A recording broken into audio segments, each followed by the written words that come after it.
Hey, so we're going to be looking at food. So food is kind of an important thing. It's something that we eat every day. For those of us who are blessed enough to have been born in a country, or perhaps had parents who had immigrated, luckily enough, from a country, um, you know, or to a country that has the money, the food, the resources that they could import food from other countries that grow it or produce enough food in their country. Because the reality is that 95% of people on the planet Earth don't really earn more than a few dollars a day, and for them, a disaster or just a drought or a change in the weather patterns could lead to a real case of starvation for them because the money is so scarce. So for those of us, the 5% on the planet that live in a secure income, secure environment, who earn more than $10 a day, for us, food is something we can choose. We can choose to eat the right vegetables, the right meats, the right fruits. But within that choice, as within anything where we have choice, there comes a whole lot of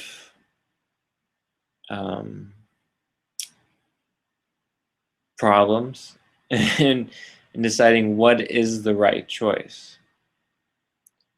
And you can see this nowadays, and for example, here in the United States, and probably within Europe as well, I would assume, but I don't live there, that we have all these dieting programs and diets. And the definition for the word diet is what you eat. So that's what the word diet means. Though while I was growing up as a kid here in the United States, based on what information was given to me by my environment, I always thought that diet meant that you're trying to lose weight, that you're trying to eat foods that don't have sugar or fats, and trying to basically lose weight. That's my dog. That sound. So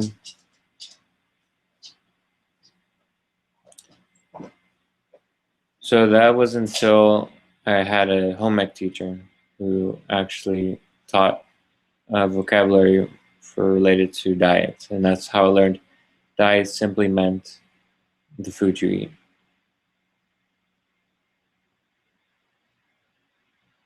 So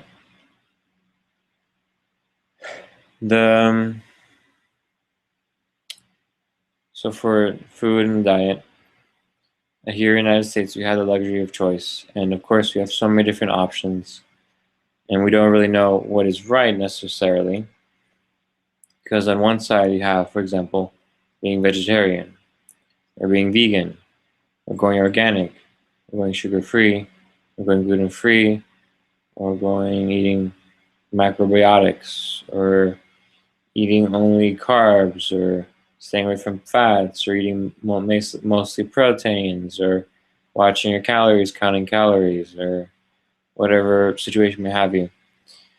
So what is interesting here is that, within us, the 5% who have the luxury of choice, how many of us struggle with figuring out what is the best food to eat for us. And what is interesting is how we can go through phases where we'll think something is right, what's good for us, and we'll eat it for a while, and then we find out it wasn't right. Yeah, before we really believed it was the right thing, and we felt it was right, and we felt good, but then it didn't really work out so well for our bodies. And you see this happening quite often in cases involving people going to doctors, finding out they have problems with their bodies because they weren't eating the right foods.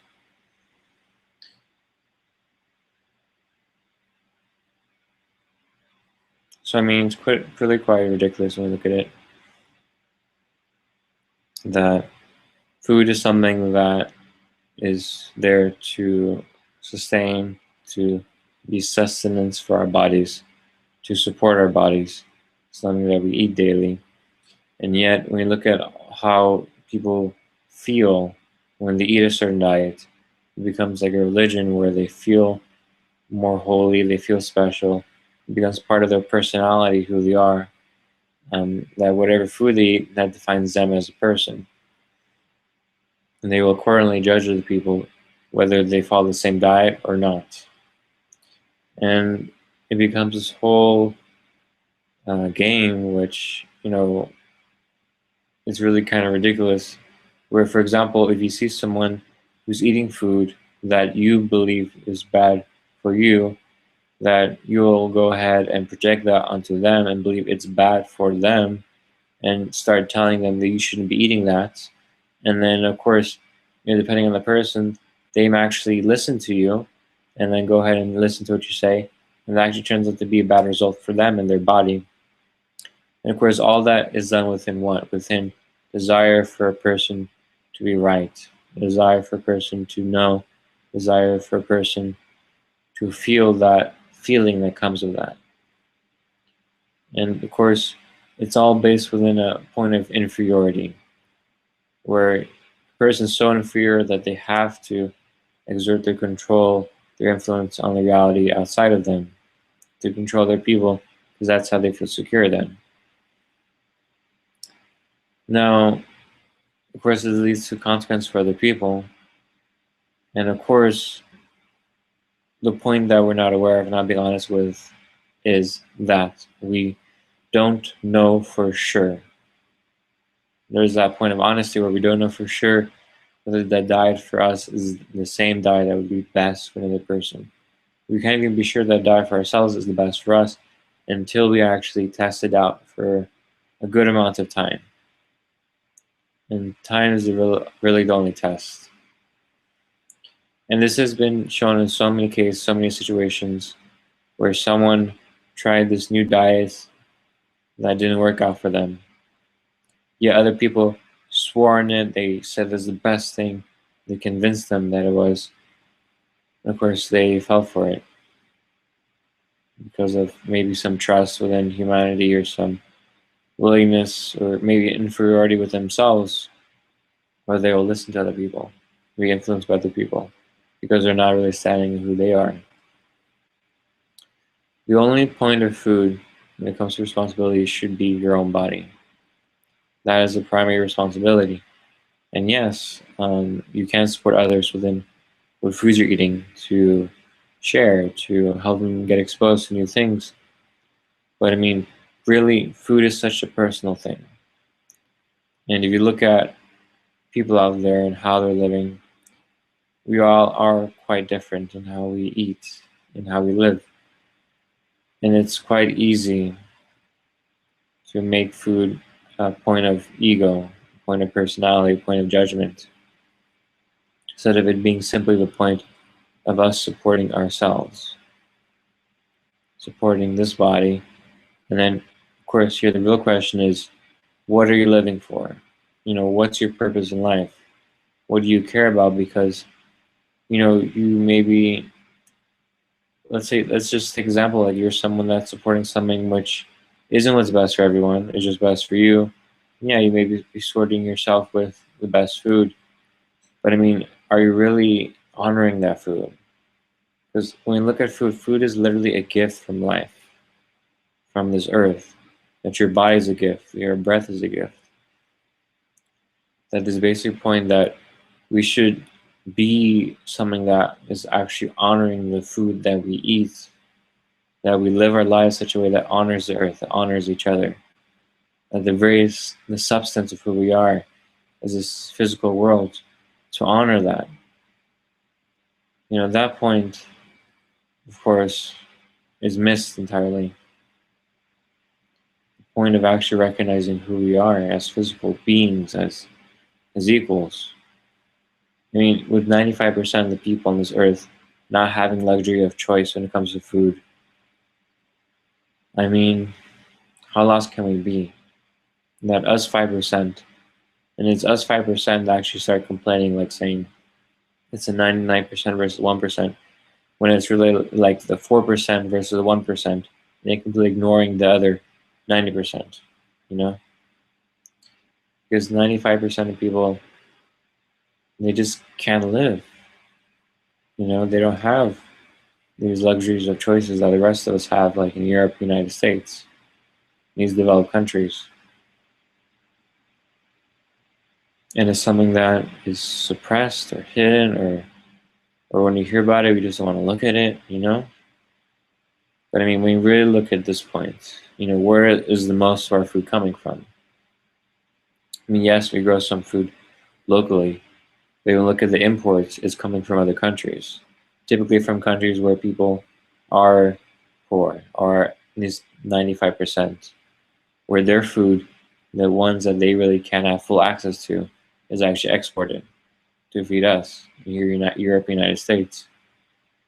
I mean, isn't that funny that that's happening? That people who barely have enough, that they will provide for us food, and we receive just because we have more money?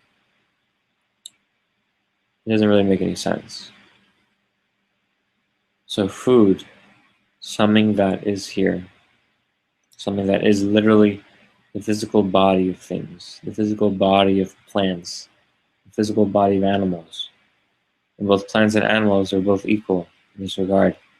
They're both physical. And how we honor the physical. How do we honor it? How do we honor each other as human beings? How do we honor us, me, myself, this earth, people, everyone I've met, people I'm going to meet, the animals, the plants? Who am I in relation to that? Do I see them? Do I care? I mean, food, yeah, I mean, we have all these great relationships with food, but if we don't even really recognize what food is as a physical support, and realize it's, let's say, sacrifice it does for us, I mean, doesn't that invalidate everything else that we have in relationship with food? If we can't even see that very basic point of it being a support, a gift from life.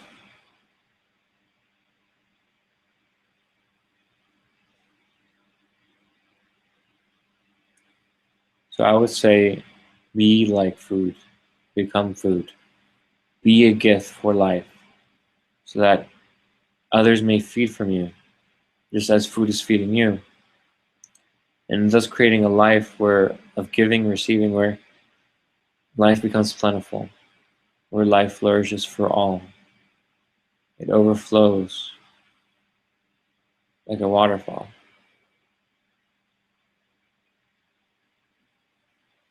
Food is a great example. The plants, animals are examples for us as human beings on how to live, and how to actually live, and actually give, and who to actually be. They've been the support, the example, since the beginning. I would say it's time that we listen to the message that they're sharing and be who we can be.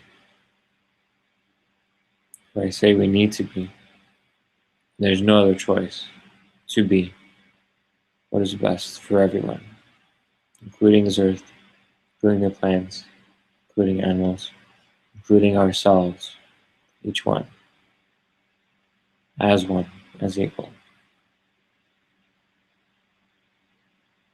There really is no other way. Any other way would be to exclude someone or something, some animal, some part of this earth. And that's just not acceptable. I know I wouldn't want to be that part.